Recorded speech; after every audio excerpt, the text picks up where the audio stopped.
Genesis 19. The two angels arrived at Sodom in the evening, and Lot was sitting in the gateway of the city. When he saw them, he got up to meet them and bowed down with his face to the ground. "My lords," he said, "please turn aside to your servant's house. You can wash your feet and spend the night and then go on your way early in the morning." "No," they answered, "we will spend the night in the square." But he insisted so strongly that they did go with him and entered his house. He prepared a meal for them, baking bread without yeast, and they ate. Before they had gone to bed, all the men from every part of the city of Sodom, both young and old, surrounded the house. They called to Lot, "Where are the men who came to you tonight? Bring them out to us so that we can have sex with them." Lot went outside to meet them and shut the door behind him. And said, "No, my friends. Don't do this wicked thing. Look, I have 2 daughters who have never slept with a man. Let me bring them out to you, and you can do what you like with them. But don't do anything to these men, for they have come under the protection of my roof."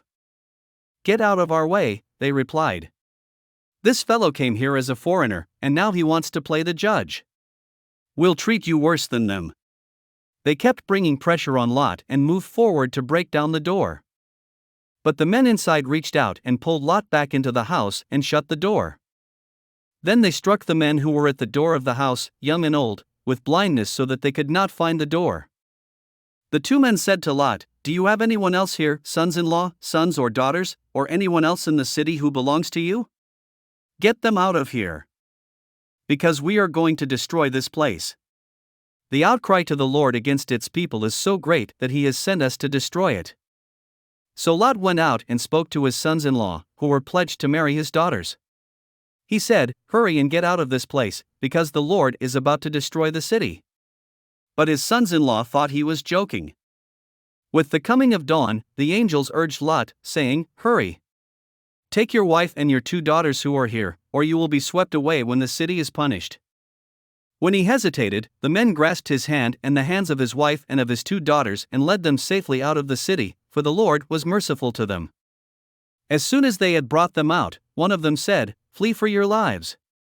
Don't look back, and don't stop anywhere in the plain. Flee to the mountains, or you will be swept away." But Lot said to them, "No, my lords, please. Your servant has found favor in your eyes, and you have shown great kindness to me in sparing my life. But I can't flee to the mountains, this disaster will overtake me, and I'll die. Look, here is a town near enough to run to, and it is small. Let me flee to it, it is very small, isn't it? Then my life will be spared." He said to him, "Very well, I will grant this request too, I will not overthrow the town you speak of. But flee there quickly, because I cannot do anything until you reach it." That is why the town was called Zor. By the time Lot reached Zor, the sun had risen over the land. Then the Lord rained down burning sulfur on Sodom and Gomorrah from the Lord out of the heavens. Thus he overthrew those cities and the entire plain, destroying all those living in the cities and also the vegetation in the land. But Lot's wife looked back, and she became a pillar of salt. Early the next morning Abraham got up and returned to the place where he had stood before the Lord. He looked down toward Sodom and Gomorrah, toward all the land of the plain, and he saw dense smoke rising from the land, like smoke from a furnace. So when God destroyed the cities of the plain, he remembered Abraham, and he brought Lot out of the catastrophe that overthrew the cities where Lot had lived. Lot and his 2 daughters left Zor and settled in the mountains, for he was afraid to stay in Zor.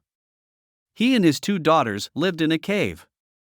One day the older daughter said to the younger, "Our father is old, and there is no man around here to give us children as is the custom all over the earth. Let's get our father to drink wine and then sleep with him and preserve our family line through our father." That night they got their father to drink wine, and the older daughter went in and slept with him. He was not aware of it when she lay down or when she got up. The next day the older daughter said to the younger, "Last night I slept with my father. Let's get him to drink wine again tonight, and you go in and sleep with him so we can preserve our family line through our father." So they got their father to drink wine that night also, and the younger daughter went in and slept with him. Again he was not aware of it when she lay down or when she got up. So both of Lot's daughters became pregnant by their father.